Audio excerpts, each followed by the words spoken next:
Investicinius projektus įgyvendinantis paramos gavėjai siekia, kad išlaidos būtų greičiau kompensuotos ES lėšomis.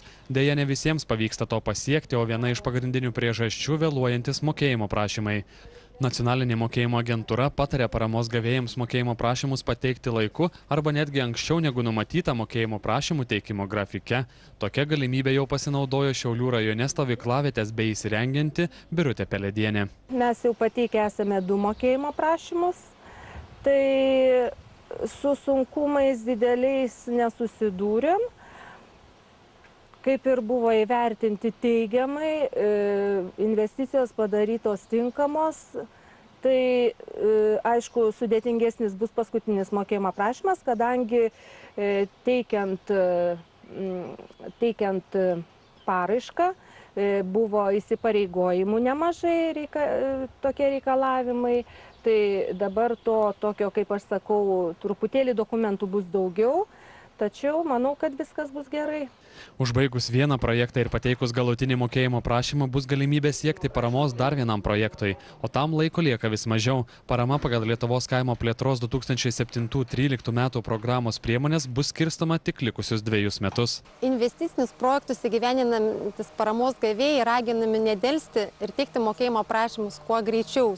Jiems nereikia laukti mokėjimo prašymų teikimo grafikė numatyto termino pabaigos. Jie gali mokėjimo prašymus teikti anksčiau ir ką mes labai skatiname ir rekomenduojame. Svarbiausia, kad mokėjimo prašymai būtų pateikti nepavėlavus. Kaip žinia, mokėjimo prašymo teikimo grafikas yra derinamas su kiekvienu paramos gavėju individualiai ir jie yra įtraukiami į paramos sutartis arba numatomi paraiškose.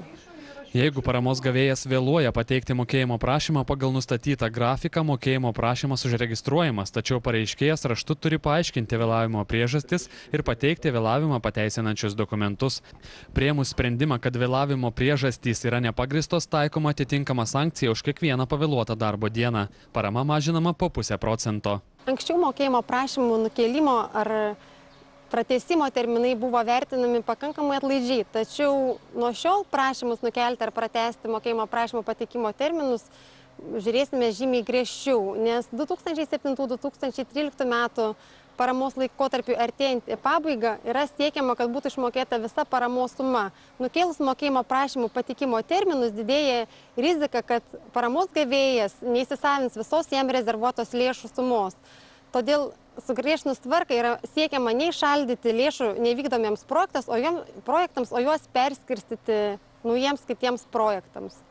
Ūkininkai tvirtina, kad pateikti mokėjimo prašymus nėra sunku, o norintiems dokumentus sutvarkyti paprasčiau rekomenduojamos konsultantų paslaugos. Iš tikrųjų, jeigu žmogus nesusidūręs su tokiu darbu, tai jam būtų sudėtinga. Iš tikrųjų tai sudėtinga, bet, manau, pasikonsultavus, yra ir konsultantai, kurie teikia paslaugas konsultavimą, nemanau, kad būtų labai didelė problema. Paramos gavėjas mokėjimo prašymą kartu su reikiamais priedais turi pristatyti Nacionalinės mokėjimo agentūros teritorinius skyrius pagal projekto įgyvendinimo vietą asmeniškai ar per įgaliotą asmenį. Mokėjimo prašymai yra teikiami po kiekvieno įgyvendinto etapo. Kartu su mokėjimo prašymu paramos gavėjas turi pateikti ataskaitinio laikotarpio išlaidų pagrindimo ir išlaidų apmokėjimo įrodymo dokumentus. Paramos gavėjai įgyvendinantis investicinius projektus pagal Lietuvos kaimo plėtros 2007-2013 metų programos priemonių supaprastintasias taisyklės ir patyrė išlaidų iki paraiškos pateikimo, turi galimybę mokėjimo prašymą pateikti kartu su paraiška. Tokiu atveju paramą gavėjas gautų greičiau.